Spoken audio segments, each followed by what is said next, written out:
A paz do Senhor Jesus. A palavra de Deus em 1 Tessalonicenses, capítulo 4, a partir do versículo 13, diz: Irmãos, não queremos que vocês sejam ignorantes quanto aos que dormem, para que não se entristeçam como os outros que não têm esperança. Se cremos que Jesus morreu e ressuscitou, queremos também que Deus trará mediante Jesus e com ele aqueles que nele dormem. Dizemos a vocês, pela palavra do Senhor, que nós, os que estivermos vivos, os que ficarmos até a vinda do Senhor, certamente não precederemos os que dormem, pois, dada a ordem, com a voz do arcanjo e o ressoar da trombeta de Deus, o próprio Senhor descerá do céu, e os mortos em Cristo ressuscitarão primeiro. Depois nós, os que estivermos vivos, seremos arrebatados com ele nas nuvens para o encontro com o Senhor nos ares. E assim estaremos com o Senhor para sempre. Consolem-se uns aos outros com essas palavras. Palavra de consolo para mim e para a tua vida. O Senhor Jesus diz também lá em Lucas capítulo 21, em especial, ele fala acerca dos últimos dias, guerras, rumores de guerras, filhos contra pais, noras contra sogras, irmãos contra irmãos, a multiplicação de doenças, de pestes, e tudo está se cumprindo. Mas eu quero ficar aqui nas doenças, na multiplicação de doenças, e que esta palavra venha servir de consolo para mim e para todos vocês. Como aqui no versículo 18 diz: consolem-se uns aos outros com estas palavras. Então o consolo destas palavras é esta: para que nós não venhamos nos entristecer como aqueles que já dormem no Senhor. O que é dormir no Senhor? É morrer na carne, mas ter a garantia da vida eterna. Para nós não nos preocupar nem nos entristecer com aqueles que dormem no Senhor. Ou seja, não deixar, irmãos, que as enfermidades, que as doenças, que as epidemias e as impedemias, não deixar que elas esfraqueçam a nossa fé, não esfraqueçam a nossa caminhada, não deixar que essas enfermidades venham nos parar, porque isto aí é um cumprimento da palavra de Deus. E ainda que por elas venhamos dormir no Senhor, que os que ficarem vivos sejam consolados com a promessa de que os que dormem no grande dia do Senhor, com o Senhor, será ressuscitado. E com os vivos que estiverem vivos no Senhor, serão arrebatados para o Senhor, até as nuvens, de onde ele estará esperando o seu povo. Então que esta palavra venha nos confortar e nos consolar nessa tarde,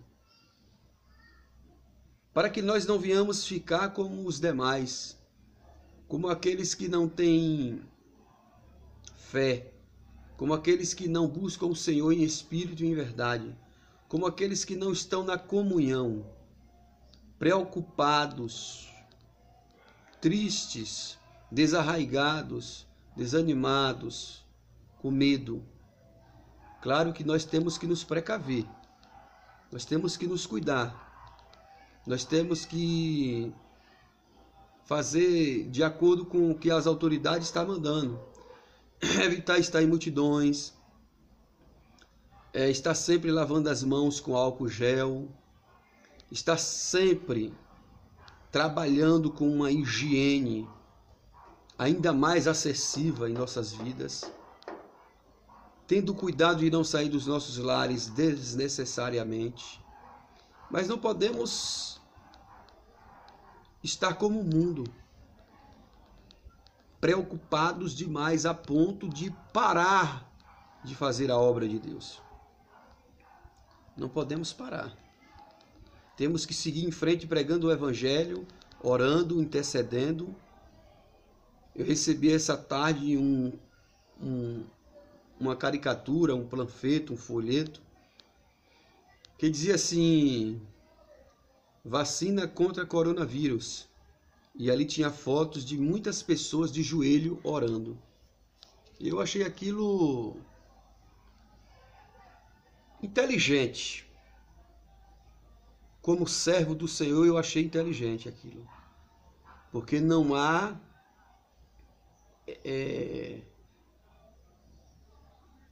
remédio melhor para qualquer doença, para qualquer enfermidade do que uma boa oração. Não há precaução melhor do que uma oração. A Bíblia diz que a oração do justo vale muito em seus efeitos. Quando os discípulos de Jesus não conseguiram expulsar o demônio, Jesus falou que aquela casta de demônios saía com jejum e oração. Então, assim como aquela casta de demônios, eu acredito que a doença, a enfermidade, o vírus, ele também sai por jejum e oração. Claro, pela fé. Se você tiver fé no Senhor Jesus, não há AIDS, não há câncer, não há H1N1, não há cólera, não há coronavírus que suporte o poder da fé, o poder da oração em Cristo Jesus. Então, essa palavra aqui, ela traz um despertamento para nós outros, dizendo que nós não podemos preceder aqueles que dormem no Senhor, aqueles que desceram à sepultura em Cristo Jesus, que desceram com a sua vida em Cristo, com o seu nome escrito no livro da vida. Porque nós não vamos preceder a eles, porque eles vão ressuscitar primeiro, serão arrebatados primeiro, e depois os que estiverem vivos serão arrebatados para o Senhor. Ou seja, o que eu quero dizer com isso? Que o importante para mim e para você é buscar Cristo enquanto podemos. O importante para mim e para você é entregar a nossa vida ao Senhor, nos arrepender dos nossos pecados, confessar a Ele e abandonar. O importante é sermos pecadores arrependidos, recebermos Jesus como nosso único e suficiente Senhor e Salvador. Isso é o mais importante para nós. As demais coisas nos serão acrescentadas, diz o Senhor, lá em Mateus 6,33. Portanto, eu não quero dizer aqui para você não se precaver, não se cuidar. Não é isso, tá? Tem que se precaver, tem que se cuidar, tem que seguir as normas médicas, mas, acima de tudo, exercer a fé. Em oração, repreender o mal. Se toda a igreja brasileira se colocar de joelho e pela fé decretar a falência do coronavírus, em nome de Jesus, ela será totalmente erradicada do Brasil e do mundo. Mas isso é pela fé. A igreja tem que descer na oração e no jejum, com fé, com determinação. Se você ficar aí brincando, zombando, você que diz que é crente, que é protestante, que é servo de Deus, que é cristão, fica aí dizendo que isso aí é besteira, dizendo que só com a prevenção, só com a vacina, que isso pode ser resolvido. Aí você está declarando que Jesus não tem poder para curar, que Jesus não tem poder para libertar. Jesus tem poder para curar e para libertar. E eu não sou um fanático religioso. Eu sou um servo de Jesus que acredito no seu poder. Acredito que ele pode erradicar o coronavírus do Brasil, da Bahia, da minha cidade, Ibicaraí.